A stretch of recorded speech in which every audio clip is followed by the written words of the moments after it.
예전에 GS건설이 이영애를 내세워서 자이 브랜드를 홍보했는데 도저히 자이의 그 독보적인 이미지를 못 따라가겠더라. 그런데 아파트 붕괴 사건이 터지고 나니까 순살 자이 아파트 분양받으면 호구 아니냐. 그럼 그동안 GS건설 불매, 자이 아파트 불매 운동이 과연 잘 이루어졌을까요? 지난해 4월 충격적인 사건이 벌어졌죠. GS건설이 인천 검단 신도시에서 시공하던 아파트 지하주차장이 와르르 무너져 내려버린 겁니다. 국토교통부가 조사한 결과 전체 기둥 32곳 중에 19곳에서 주요 철근이 누락이 됐대요. 그래서 이게 주요 붕괴 원인이 됐다고 하는데요. 이 사건 때문에 생겨난 말이 바로 순살자이. 철근을 쏙 빼먹어버린 GS건설의 아파트가 마치 치킨에서 뼈를 싹 골라낸 순살치킨과 같다고 해서 나타난 말입니다. 제가 한 대형 건설사 브랜드 마케팅팀 관계자를 만났는데 하시는 말씀이 예전에 GS건설이 이영애를 내세워서 자이 브랜드를 홍보했는데 소비자 사이에서 이미지가 너무 좋아서 도저히 자이의 그 독보적인 이미지를 못 따라가겠더라 이렇게 회고를 하시더라고요. 그런데 아파트 붕괴 사건이 터지고 나니까 나는 이제 순살자이에서는 무서워서 못 살겠다. 자이 아파트 분양받으면 호구 아니냐 이런 말까지 나올 정도로 여론이 악화하면서 체감상 자이 브랜드 이미지가 재기불능 상태에 가까울 정도로 추락한 거 아니냐 이런 분위기가 조성이 됐습니다. 붕괴 사건이 터진 지 벌써 1년이 넘게 흘렀죠. 그럼 그동안 GS건설 불매, 자이 아파트 불매 운동이 과연 잘 이루어졌을까요? 먼저 한국부동산원 청약고움 홈페이지에서 붕괴 사건이 터진 달인 지난해 4월부터 올해 8월까지 GS건설이 자이 브랜드를 달고 분양한 아파트 청약 결과를 찾아봤습니다.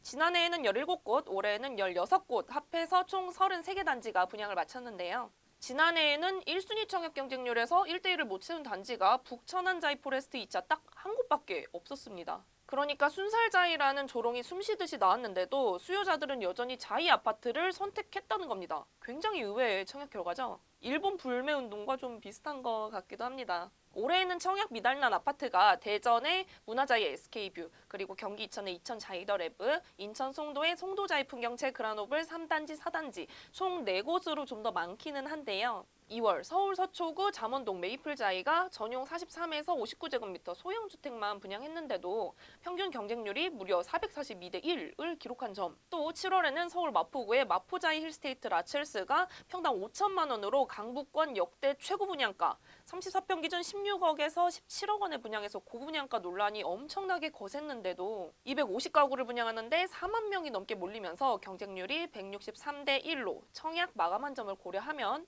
앞서 4개 단지가 자이 브랜드 때문에 미분양된 것이 아니라 그 해당 지역에서 입지가 떨어지는 곳에 분양하는 바람에 청약 미달됐다. 이렇게 해석하는 것이 더 타당한 거 아니냐는 말이 나오고 있습니다. 이번에는 정비사업 수주전으로 가보겠습니다. 순살자이 사건이 터지고 나니까 GS건설을 시공사로 선정했던 단지마다 우리 아파트에서도 철근 빼먹는 거 아니냐 이런 불안감이 커지면서 시공권 계약 해지 목소리가 나오기도 했는데요. 대표적인 곳이 경기 안양시 동안구의 안양 뉴타운 맨션입니다. 이 아파트가 원래 재건축 시공사로 HDC 현대산업개발을 선정을 했었어요. 그런데 2022년 이 건설사가 짓던 광주 화정 아이파크가 붕괴가 됐죠. 그래서 계약을 해지하고 GS건설로 시공사를 변경한 이력이 있는 단지예요. 그런데 이번에 GS건설에서도 붕괴 사고가 터지니까 이번에도 건설사 바꿔야 되는 거 아니냐 이런 목소리가 굉장히 많이 나왔었는데요. 하지만 지금까지도 GS건설은 손절을 안 했더라고요. 오히려 공사비를 기존 8천억대에서 9천억대로 증액하는 계약을 올해 7월에 체결한 것을 보면 조합이 이대로 GS건설의 재건축 공사 맡길 것으로 보입니다.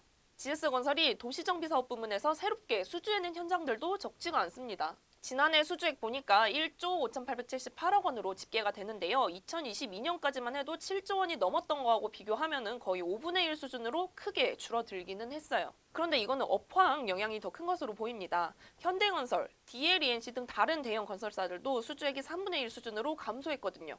또 GS건설이 수주한 각 현장을 보면 서울 청량리 6구역 재건축이나 송파 가락프라자 재건축 등 서울 알짜 사업지가 대부분입니다. 여전히 이렇게 입지가 좋은 곳에서는 조합원들이 우리 아파트에 자이 브랜드 달고 싶다면서 여전히 GS건설을 찾고 있다는 겁니다. 올해 들어서 수주 깃발 꽂은 현장도 딱 2곳으로 많지는 않지만 모두 알짜 사업지인 것으로 확인이 되는데요. 4월에 총 1000가구에 달하는 부산 밀라기 구역 재개발 사업을 3,868억 원에 수주해냈고요. 또 이달 12일에는 서울 송파구 거여동에 있는 대형 정비사업구역인 거여 새마을구역 재개발 시공권을 한 7,200억 원에 따내면서 서울 마수거리 수주에도 성공을 했습니다. 최근에 2024년 2분기 공시도 나왔습니다. 이 기간 이 GS건설의 매출이 총 3조 2,972억 원. 이 중에 가장 많은 매출을 기록한 사업부가 바로 건축주택 사업본부였습니다. 전체 77%를 차지하고요. 이렇다 보니까 업계에서는 GS건설이 붕괴 사건으로 아무리 큰 홍역을 치렀어도 서울 중심으로 집값이 상승세로 돌아서면서 건설부동산 시장이 다시 살아날 분위기인 점을 감안을 하면 이 틈을 타서 GS건설이 다시 충분히 부활할 수 있을 것이다. 이런 예측을 내놓고 있어요. 이선일 BNK 투자증권의 연구원은요, 이런 분석을 내놨습니다. 주택시장이 반등하면 가장 큰 수혜를 볼 수 있는 업체가 바로 GS건설이다. 주택사업 비중이 높기도 하지만 기본적으로 브랜드 파워 측면에서 다른 경쟁사들보다 우위에 있다. 그러면서 인천 검단 사태에도 불구하고 이런 결과가 나온 것은 결국 브랜드의 힘이라고 분석을 했습니다.